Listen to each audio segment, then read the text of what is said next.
முடிஞ்சா ஒரே ஒரு கேள்வி, என்ன நடவடிக்கை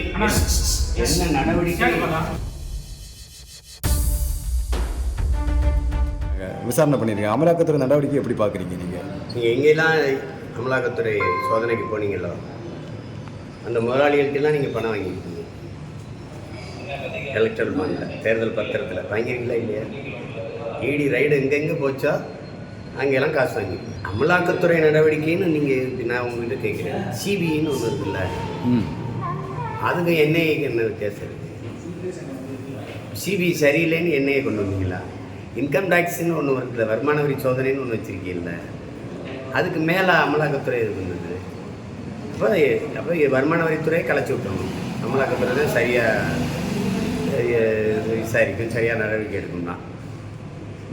ஒரு நடவடிக்கை எடுக்க போனீங்கன்னா போகிறது தெரியுது. அங்கே போய் என்ன எடுத்தீங்க, எவ்வளவு ஆவணங்கள், எவ்வளவு சொத்து ஆவணங்கள், எவ்வளவு பணம், எவ்வளவு நகை, அதை நீங்கள் மக்கள் காசில் சம்பளம் வாங்குறீங்க, வெளிப்படையாக ஏன் சொல்கிறதில்ல? முடிஞ்சா ஒரே ஒரு கேள்வி,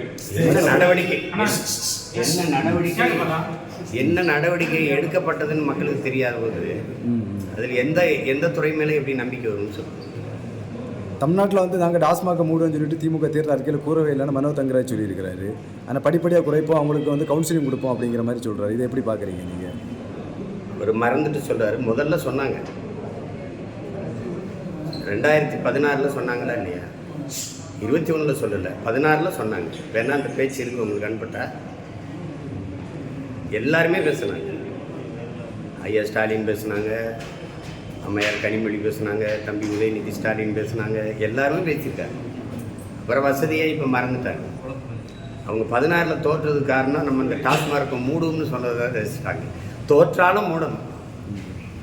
இந்த நெய்யார் இடதுகரை சேனல் பிரச்சனை நமக்கு பெரிய பிரச்சனை இருக்குது குமரி மாவட்டத்தில். அதை பற்றி ஏதாவது தீர்வுக்கு எங்களுக்கு வாக்களிங்க, தீர்வு தானாக வரும். அவர் ஈரோடு எம்பி மட்டும் என்கிட்ட சொல்லிகிட்டே இருக்கக்கூடாது. எம்பி கணேசமூர்த்தி வந்து மிகவும் வருந்துறேன். ரொம்ப என்னுடைய அன்பிற்குரியவர், மதிப்பிற்குரிய அண்ணன் அவருக்கு நான் அந்த வேலை, அவருக்கு வெற்றிக்கு ஒரு வேலை செஞ்சேன் நான் அவர் அண்ணனுக்கு. ஆனால் இது ரொம்ப வருந்தத்தக்கதாக இருக்குது, எதிர்பார்க்கலை. எம்பி கதிரானந்த் இந்த 1000 ரூபா மகளிர் உரிமை திட்டத்தில் இந்த 1000 ரூபாய் நாங்கள் கொடுத்ததுனால வந்து பெண்கள்லாம் முகத்தில் ஃபேர் அண்ட் லவ்லிலாம் போட்டு அழகாக தெரிகிறாங்க அப்படின்னு சொல்லிட்டு பிரச்சாரத்தில் பேசியிருக்காரு குடியாத்தத்தில். எப்படி பார்க்குறீங்க? நான் எப்படி பார்க்கணும்னு நினைக்கிறேன். உங்கள் கருத்தை சொல்லுங்கள். நான் யாராவது ஃபேர் அண்ட் லவ்லி போட்டவங்களை பார்த்துட்டு சொல்கிறேன். சரி, இன்னைக்கு எதை மையமாக வச்சு உங்கள்கிட்ட பிரச்சாரம்? இன்னைக்கு எல்லாமே எங்கள் மையம்தான். செய்திகளை உடனுக்குடனும் துல்லியமாகவும் தெரிந்து கொள்ள சப்ஸ்கிரைப் பண்ணுங்க.